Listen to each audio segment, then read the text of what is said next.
सावन के महीने में कावड़ यात्रा निकाली जाती है। इस दौरान कावड़ में अर्थात बांस से बना हुआ छोटा सा खंबा, जिसके दोनों छोरों पर दो बड़े घड़े होते हैं, जिनमें शिवजी के भक्त गंगा जल भरकर भगवान शिवजी को अर्पित करते हैं। जो लोग इस उत्सव में शामिल होते हैं उन्हें कावड़ियाँ कहा जाता है। ये यात्रा सावन शिवरात्रि यानी 26 जुलाई तक जारी रहेंगी।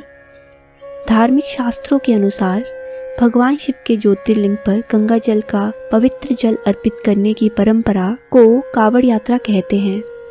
कावड़ यात्रा के नियम के अनुसार यात्रा के दौरान कावड़ नीचे नहीं रख सकते। नीचे रखने से कावड़ यात्रा सफल नहीं मानी जाती। कावड़ को पेड़ पर या किसी साफ सुथरी जगह पर टांग सकते हैं। यात्रा के दौरान आपने जिस मंदिर का संकल्प किया है वहां तक नंगे पैर जाना पड़ता है। कहा जाता है कि भगवान परशुराम भगवान शिव के परम भक्त थे। परशुराम जी ने सबसे पहले सावन के महीने में कावड़ यात्रा की शुरुआत की थी। वे सबसे पहले कावड़ लेकर बागपत जिले के पास पूरा महादेव गए थे।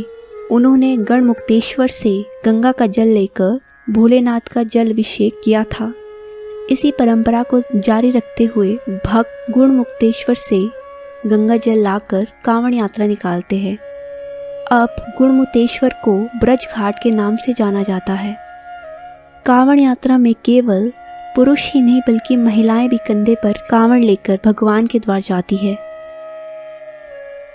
एक पौराणिक कथा के अनुसार समुद्र मंथन में निकले हुए विष को भगवान शिव ने पी लिया था।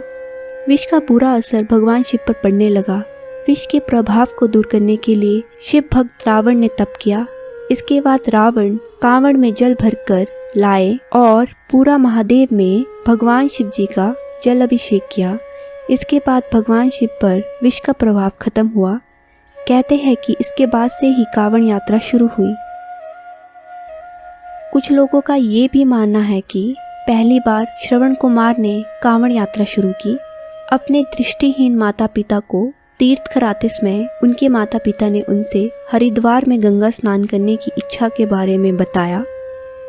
उनकी इस इच्छा को पूरा करने के लिए श्रवण कुमार ने उन्हें कावड़ में बिठाया और हरिद्वार लाकर गंगा स्नान करवाया।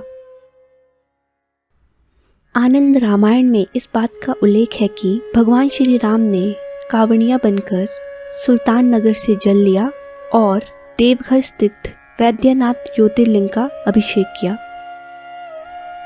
पौराणिक ग्रंथों में कावड़ यात्रा को लेकर एक मान्यता और है।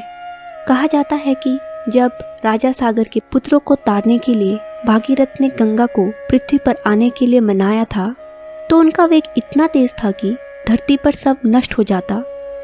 ऐसे में भगवान शिव ने वेग को शांत करने के लिए उन्हें अपनी जटाओं में धारण कर लिया और तभी से ये माना जाता है कि भगवान शिव को मनाने के लिए माँ गंगा के जल से अभिषेक किया जाता है।